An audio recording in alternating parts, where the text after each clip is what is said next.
जय श्री कृष्ण।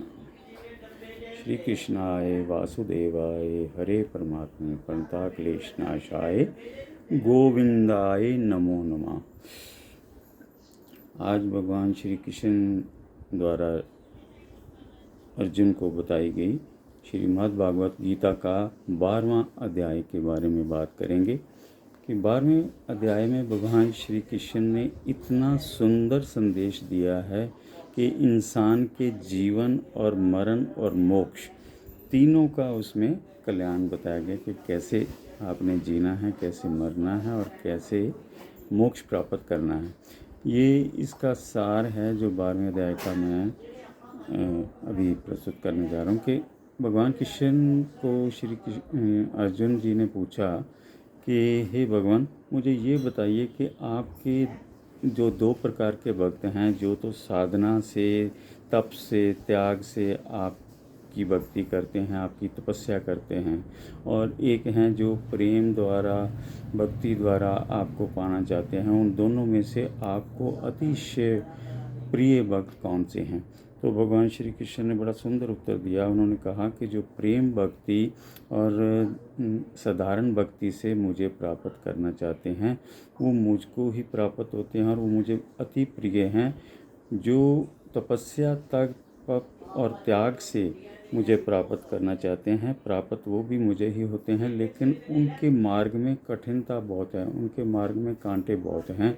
वो बहुत कष्टों को सह करके अपने शरीर को तपा करके फिर मुझे प्राप्त करते हैं। उनके साधनों में बहुत ही कठिन तपस्या करनी पड़ती है।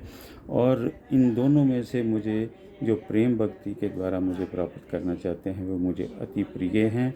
और इसीलिए तू मेरा ही ध्यान कर, अपना ध्यान मेरे ही चरणों में लगा और तू मुझे ही प्राप्त होगा। अगर फिर भी अगर तू ध्यान लगाने में भी असमर्थ है तो तू जो कर्म करता है वो सिर्फ मेरे लिए कर्म कर, किसी के लिए कर्म मत कर। ये मत सोच के ये मैं कर रहा हूँ, ये सोच के कर कि मैं ही करने वाला हूँ, मैं ही करवाने वाला हूँ। और ऐसे जो कर्म करेगा तो अगर उसमें भी तू असमर्थ है कि तू मेरे लिए कर्म नहीं कर सकता, तो कम से कम जो भी कर्म तू करता है, अच्छा करता है, बुरा करता है, उन सब कर्मों के फल का त्याग मेरे लिए कर, मेरे चरणों में सभी आत्मसमर्पण कर दे। और यही इसका सार है 12वें अध्याय का कि आप जो भी करो ये सोच के करो कि मैं नहीं कर रहा हूँ, वो करवाने वाला है, वो ही करने वाला है।